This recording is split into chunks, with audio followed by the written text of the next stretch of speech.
में निकालने वाले हैं। जैसे ही सीक्रेट एजेंसियों ने भारत सरकार को खबर दी, भारत सरकार के हाथ पांव फूल गए।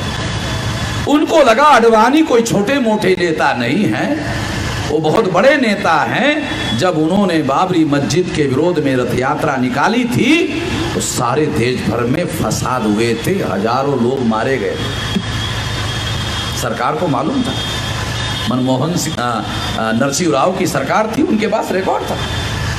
तो उन्होंने कहा कि अब तो अगर ईवीएम के विरोध में ऐसा हुआ तो दो बातें होगी, एक तो ईवीएम बैन हो जाएगा और कांग्रेस के दफ्तरों पर लोग मोर्चे ले जाकर कांग्रेस के दफ्तरों में आग लगा देंगे। भयंकर मामला हो जाए। आडवाणी जी को रोकना होगा कि कैसे रोके।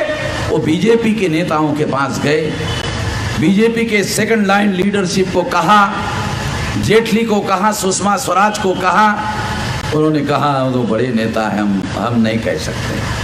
तो कांग्रेस ने सोचा अब आडवाणी जी को कौन रोक लगा सकता है, तो उन्होंने सोचा आरएसएस वाले आडवाणी को रोक लगा सकते। कांग्रेस वाले नागपुर के हेडक्वार्टर पर आरएसएस के पास गए।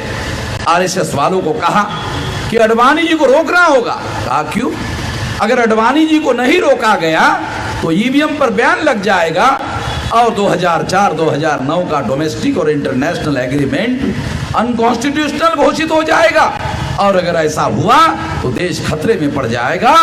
आप लोग देशभक्त लोग हो। कांग्रेस ने आरएसएस के लोगों को कहा आप लोग देशभक्त लोग हो, आपके अलावा अब भारत में कौन देशभक्त रह गया, आप ही देशभक्त हो।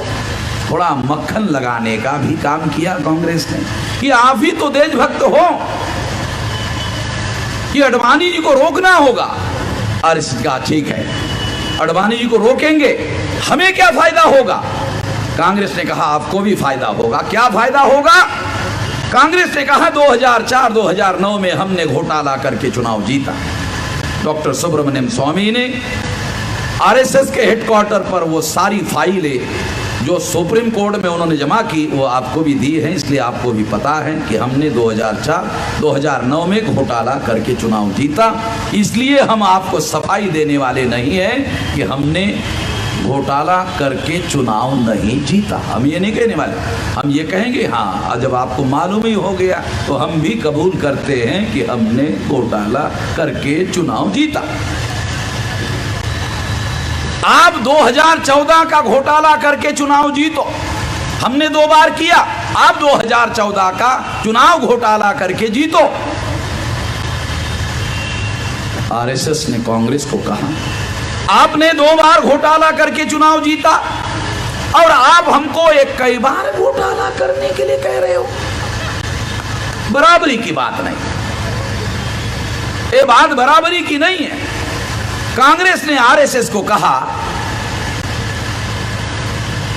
नहीं, हम सोच रहे थे आप देशभक्त लोग हैं, घोटालों के झंझट में नहीं पड़ेंगे।